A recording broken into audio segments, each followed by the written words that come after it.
Kur sieva palika? Ko? Sieva! Tādas vakariņas nevienai sievai nebūs sarūpējis nekad mūžā. Tās ieradies Rīgas suši. Rīgas suši, Valdekā.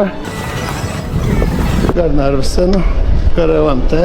Un esam pie Rīgas suši. Skatīsimies, kas man šodien sarūpēts. Sveiki! Čau! Šito jāiet uz ledu. Šī vasaras karstie suši un jāiet uz ledus, un mēs arī ēdīsim viņus uz ledus. Cerams, ka nekas nesasals.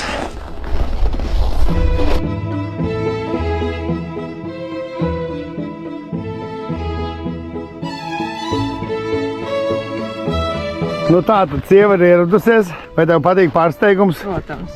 Ar vasaras sušiem un ēst uz ledus. Nu, mēs ēdam pie Aliņģa. Viņi nevar negaršot, jo sievas ir ļoti bīstamā vietā. Es ļoti atvainojos, ka trūks 2 gabaliņi, es pa ceļam pat nesavaldījos. Šie suši ir no Rīgas suši, kas atrodas Jelgavā. Ir ārā mīnus 18 grādi dotajā brīdī. Es atvainojos, ja kādā brīdī būs iesnas. Mēs ēdam karstos suši. Sieva, ar kuru mēs sāksim. Šitos atvainojos, es pa ceļam 2 sev apēdu. Es domāju, ka viņi ir nepilnīgi. Nē. Rīgas suši māks skaitīt. Tur ir mans kāsīts, jo es nevarēju savaldīties. Ņemam no sākuma. Ar brīvlēm nevar redzēt. Šitais ir ar lasi, ja? Aiziet. Cik karsts. Burvīgs. Šis ir ar vārītu lasi.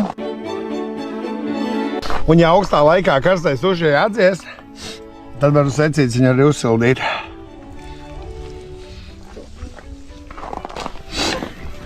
Ne jau ledz gabaliņā. Nu nesaka, vai cik karsts. Oi, nē, jau tur. Kā garšo? Ko es varu pateikt? Garšo ideāli. Neslīdiet uz ledus, slīdiet uz Rīgas suši. Paldies, vīrs, par jauko vakaru. Par romantisko vakaru. Un par super garšīgām vakariņām. Okay, un šitam kāda ir cena? Viņš maksās 26 eiro. Tur iekšā būs viens garno un ar čedaru. Jā. To sieru un 2 būs ar lasi. Jā, super. Rīgas suši, kas atrodas Jelgavā, lielveikalā Valdeka.